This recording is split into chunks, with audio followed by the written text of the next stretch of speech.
शिवाजी महाराज जे तुमचं आमचं हृदयस्थान आहे, काळीज आहे, हृदय आहे.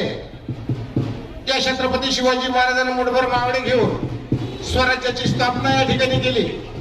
सोबत 12 बलवते सर्व जाती धर्माला घेऊन बांधलेलं आहे, स्वराज्य निर्माण केलेलं आहे. आणि ते स्वराज्य सुराज्य कसं होईल याची सुद्धा दक्षता घेतलेली आहे.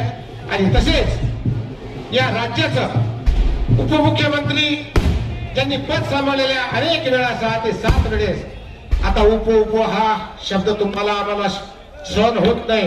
आता कुठेतरी मुख्य पाहिजे.